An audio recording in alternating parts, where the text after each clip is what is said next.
اب اسلام میں حکم یہ ہے کہ بھائی جب جہاد ہوا, لڑائی ہوئی, دشمن کے مرد بھی قبضے میں آئے, عورتیں بھی قبضے میں آئیں, اب آپ کے پاس کتنے آپشن ہیں, یا تو ان کو چھوڑ دو ایسے ہی, تو پھر پکڑا کیوں تھا جب چھوڑ نہیں تھا آپ نے, وہ جنگ اور لڑائی کا فائدہ کیا جب ان کو ایسے ہی چھوڑنا تھا آپ نے. دوسرا آپشن آپ کے پاس یہ ہے کہ ان کو جیل کی سلاخوں کے پیچھے ڈال دو جیسے ڈالا جاتا ہے. اور آپ صدیوں تک جیلوں کے حالات ذرا یوٹیوب پہ سرچ کر کے دیکھ لیں, جاپان کے جیلوں میں کیا ظلم ہوتا تھا, یورپ کے جیلوں میں کیا ہوتا تھا قیدیوں کے ساتھ, کیونکہ وہ آپ کے کچھ لگتے تھوڑی ہیں جو آپ ان کو کھلاؤ گے خربوزے صبح شام. ایسے ایسے ان قیدیوں پہ, یہ جو آج کل بڑی ویکسینیشن اور دوائیں ایجاد ہوئی ہیں نا, جو ہم کھا رہے ہیں, ڈپریشن کا علاج ہو رہا ہے, یہ پہلے جنگی قیدیوں پہ تجربے کیے گئے ہیں اور انتہائی اذیت ناک موت سے ان کو دوچار کیا گیا ہے. بڑے بڑے جنگی قیدیوں پہ دنیا تجربے کرتی رہی ہے.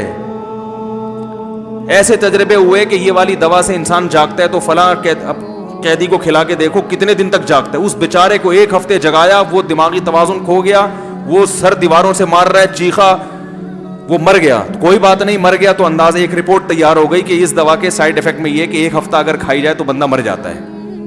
نہ کوئی کیس بنے گا. یہ تجربے ہوئے قیدیوں کے اوپر, بہت اذیت ناک جو ہے نا مراحل سے جنگی قیدی گزرتے رہے ہیں. تو اسلام اگر قیدیوں کی یہ کہتا کہ جیلوں میں ڈال دو تو کیا پرسان حال ہوتا ان کا, کیا حالات ہوتے ان کے. تو اسلام نے کہا, درمیانی راستہ دیا کہ بھائی نہ قتل کرو ان کو, یا ایک راستہ یہ ہوتا کہ سب کو اڑا دو جان سے. تو قتل کرنے کا کیا فائدہ جب ایک قوم آپ کے قبضے میں آ گئی ہے, اس کا شر ختم ہو گیا, وہ لڑنے کے قابل نہیں رہی ہے. بھائی لڑائی اس لیے تھی نا کہ ان کا شر ختم ہو جائے, شر ختم ہو گیا تو درمیانی, اور یا یہ کہ ان کو آزاد چھوڑ دو.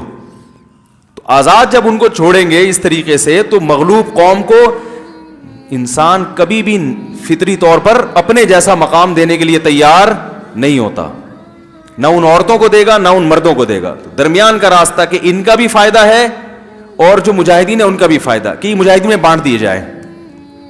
بھئی یہ تم لے لو, یہ تم لے لو, اب یہ تمہارا غلام ہے, اس کا سارا خرچہ تمہارے اوپر اور اس کے ذمہ تمہاری خدمت. یہ کانسیپٹ ہے غلام کا. یہ بہترین حل تھا جنگی قیدیوں کا اس زمانے میں. اور اسی میں جب باندیاں دی جائیں گی تو یہ عجیب بات ہے, ایک باندی کسی کے حوالے کر دی مگر اس کو ریلیشن قائم کرنے کی اجازت نہیں ہے, جبکہ وہ اس کی لگتی کچھ بھی نہیں. اس سے معاشرے میں زنا پھیلے گا. تو اس کو حق دے دیا کہ بھائی جو زوجہ کے ساتھ ریلیشن ہے وہ اس کے ساتھ کر سکتے ہو, لیکن اس کا ساری زندگی نان نفقہ تمہارے ذمے, اس سے جو اولاد ہوئی وہ تم اس کے باپ ہوگے, اور اس کو کوئی دوسرا آدمی ہاتھ, یہ پبلک پراپرٹی نہیں ہے. تو میں نے کہا بھائی اس کے علاوہ آپ کے ذہن میں اگر کوئی اور ایسا حل ہے جو اسلام کو اس وقت اختیار کرنا چاہیے تھا تو پلیز آپ بتا دیں. تو ہم پھر یہ کہیں گے کہ یار اسلام کی توجہ اس طرف کیوں نہیں گئی تو اس کا مطلب یہ خدائی مذہب نہیں ہے, کوئی حل نہیں ہے کسی کے پاس. اور پھر اسلام نے ان قیدیوں کے ساتھ حسن سلوک کا جو حکم دیا, بات بات پہ غلام آزاد کرنے کا حکم دیا, کیونکہ جب ایک غلام آپ کا غلام بن گیا, اب آپ اپنی مرضی سے جب اس کو آزاد کریں گے تو وہ ریاست کا باغی نہیں بنے گا, کیونکہ ریاست نے اس پر احسان کیا ہے, مولا نے اس پر احسان کیا ہے. جس باندی کی اولاد ہو جائے اس کو بیچا نہیں جا سکتا, کیونکہ اب وہ مولا کے مرنے کے بعد آزاد ہی ہوگی. قسم کھا کے آپ نے توڑ دی, کفارہ کیا ہے, غلام آزاد کرو. آپ سے ناحق کسی انسان کا قتل ہو گیا, کفارہ کیا ہے, غلام آزاد کرو. زوجہ سے زہار کر لیا, کفارہ کیا ہے, غلام آزاد کرو. تو بہت سارے مسلمانوں سے جو کوئی غلطیاں ہوں گی نا, تو ان غلطیوں کی تلافی میں کیا کر دیا, غلام آزاد. اس طرح سے غلاموں کی آزادی شروع. تو اب یہ تو بتا رہے ہیں کہ اسلام میں غلاموں کا نظام ہے, یہ نہیں بتا رہے کہ غلامی تو ساری دنیا میں تھی اس وقت. اسلام میں غلاموں کے ساتھ جو سلوک تھا وہ دوسرے قوموں سے 1000 گنا بہتر.